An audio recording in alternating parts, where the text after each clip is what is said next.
আমরা এখন আছি জামতলা।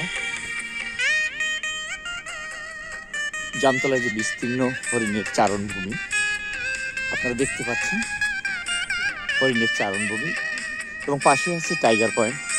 আমরা জানি যে এটা হরিণের জন্য খুবই বিখ্যাত এবং প্রচুর পরিমাণে হরিণ এখানে দেখা যায়, আমরা দেখেছি। কিন্তু দুর্ভাগ্যবশত সেখানে আলো কম থাকায় আমরা ছবি করতে পারিনি।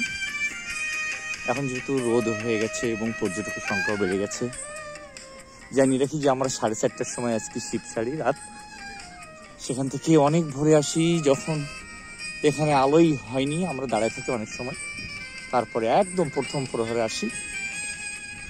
কত সুন্দর অপরূপ সৃষ্টি, সুন্দরবনের ভিতরে এত সুন্দর জায়গা, সত্যি মন ভরিয়ে দেয়। জামতলা, কটকা সুন্দরবন।